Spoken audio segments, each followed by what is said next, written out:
I'm having a hard time getting over this one. Here is a picture of surviving roommate Dylan and her boyfriend. Now notice, there seems to be a birthmark or mark on his lip. Keep in mind this is clearly taken from Snapchat, which inverts your photos. Now remember this, taken from a regular camera and not Snapchat. This mark would be on the same side of his mouth. But wait, there's more. Dylan has deleted this photo of her and her boyfriend from her social media, and her VSCO is now private.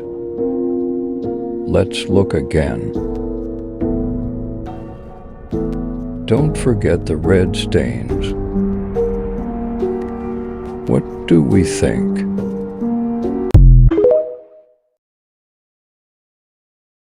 On February 28, 1989, 23-year-old schoolteacher Yumi Tanaka had just gotten home following her first day back teaching after a short 4-day vacation, and she decided that she needed to use the restroom. Now, for the purposes of this story, it's important that you know how her toilet was set up. At this time in Japan, many of the toilets were squat toilets. It's effectively just like a hole in the ground that you hover over. And this leads to a 14-inch wide pipe, which goes down to a rectangular septic tank, which goes over to another 14-inch wide pipe that comes up outside of the building, and it's got a cap on it.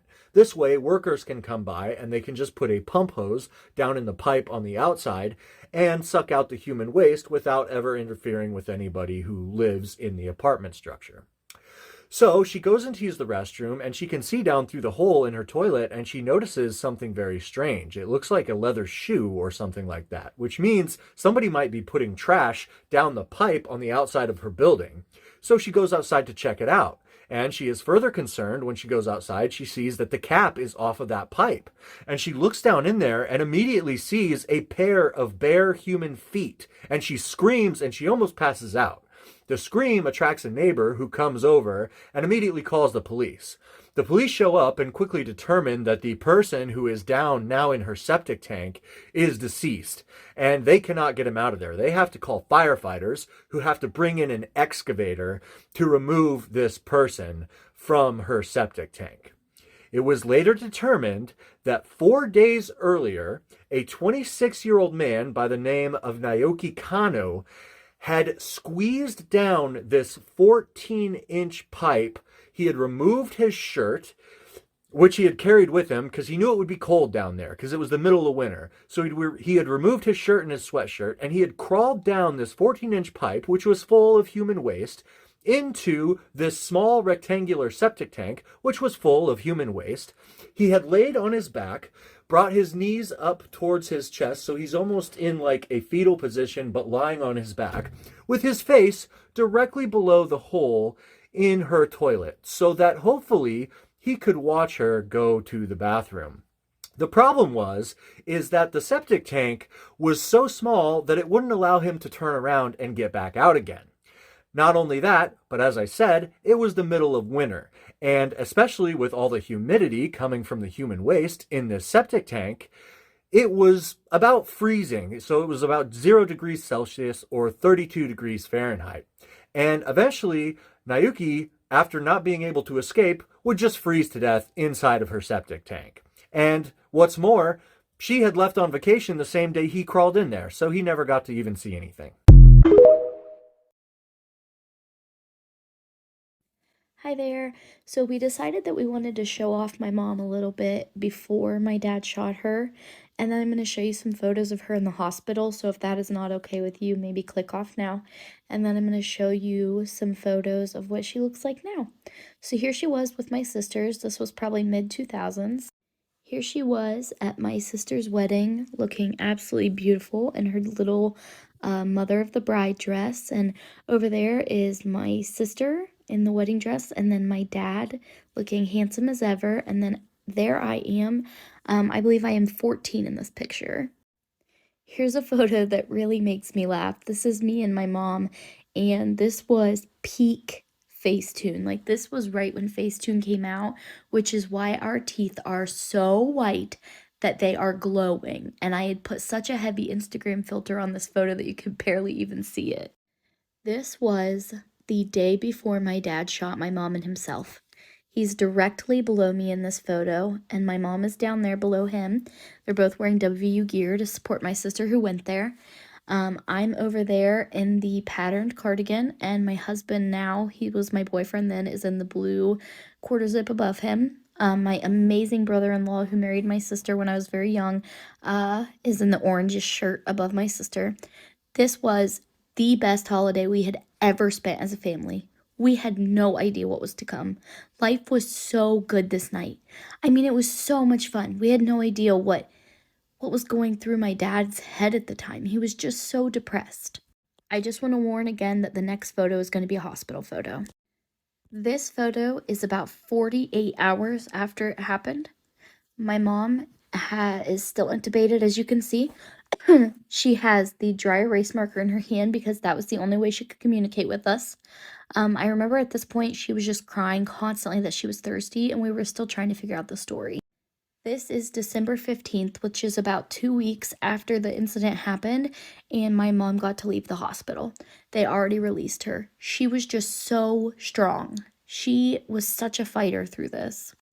This is my adorable mom with her teeth sewn shut, blending up food in a blender. She did that for months after the surgery so that she could eat. She did some gross combinations. Her and my sister, she stayed with my sister during this healing process, and she was the one to take her to all doctor's appointments because I was in college and unable. I'm having to rush, but here's my mom holding my first baby. This is what she looks like today. Here's my mom's current profile picture. You can see the skin graft on her chin right there. And here's a photo of my mom hiding behind a cup because she hates how she looks, which breaks my heart. Missing 11-year-old needs your help to bring her home. The parents of Arkayla Briggs say that she ran off with a 22-year-old man who she met on Instagram. She packed a bag, left her Clayton County home on Monday. Police tell us. All right, so I'm sure by now everybody has seen this story, and it's definitely very disturbing, specifically because she's 11, and the man that she's accused of leaving the house with is 22. Now, I looked over her TikTok page, and she is very advanced for her age, looks-wise, and in mannerisms and all that stuff, because I didn't do that at 11, but we have different 11-year-olds now. And I really, really, really hate to think that that man took advantage of her by getting her to leave with him for whatever reason. Now, this just came up on her page, and I wanted everybody to see it. Hold on. All right, so this was on her TikTok page, posted less than probably an hour ago. Pause it, read it, but basically what it's saying is that she packed her bags, left on her own accord, and it's pissing her off because everybody's looking for her and she's not missing. None of this is sitting right with me at all. At OILZ, none of this. You're not 11 packing up to go with no 22-year-old man. It's not giving that. It's giving sex traffic. It's giving brainwash. I don't know what's happening. The video I saw with her aunt and her mom, for something about me in my spirit, that's not sitting right with me either. I really don't know. Have y'all seen this? Let's talk about this. What y'all think?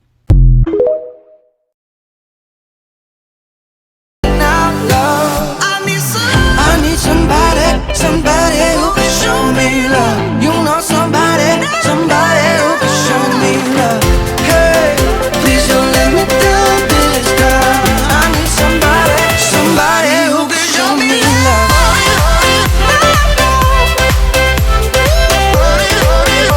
Somebody who can show me love.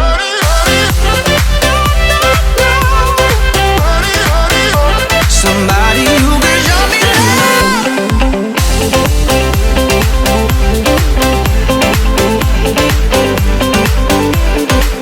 Richard Gilmore, the jogger rapist, is being released from prison on December 16th, 2022. In my last video, I explained how he's being released as a level 1 sex offender. This is why churches, schools, and neighbors will not be notified if he moves in. So let me tell you about him. In November of 1979, 17-year-old Danielle Tudor, a senior at David Douglas High School in Portland, Oregon, was home alone watching a movie in her basement when she heard a noise outside. At first, she dismissed it, but then she saw the doorknob to the basement door begin to turn. She watched on as the door was kicked in by an unfamiliar man. They locked eyes for a few moments. She ran upstairs, and he seemingly ran away from the house. Danielle immediately shut herself in her parents' room and called the operator, hoping to get connected to police. At the time, 911 was not yet available. As she was on the phone with police, being reassured that it was probably a mistake, the man re-entered the house and she saw him in the hallway. He charged her, beating her with a giant stick before raping her. The man eventually left and the police arrived, unfortunately not in time to catch him. Danielle helped police put together a composite sketch while they searched for the perpetrator. It would turn out that Danielle would be the third victim in a string of 8 rapes from her neighborhood, all committed by the same man. These rapes were never on the news and never communicated to the residents. Even though there were no leads, officers kept the composite sketch of the perpetrator. One officer made a routine traffic stop and noticed that the driver looked a lot like the sketch. He didn't have any reason to arrest him, so he noted his name on the picture and moved on with his day. Eventually, the case went cold and the composite sketch went into storage.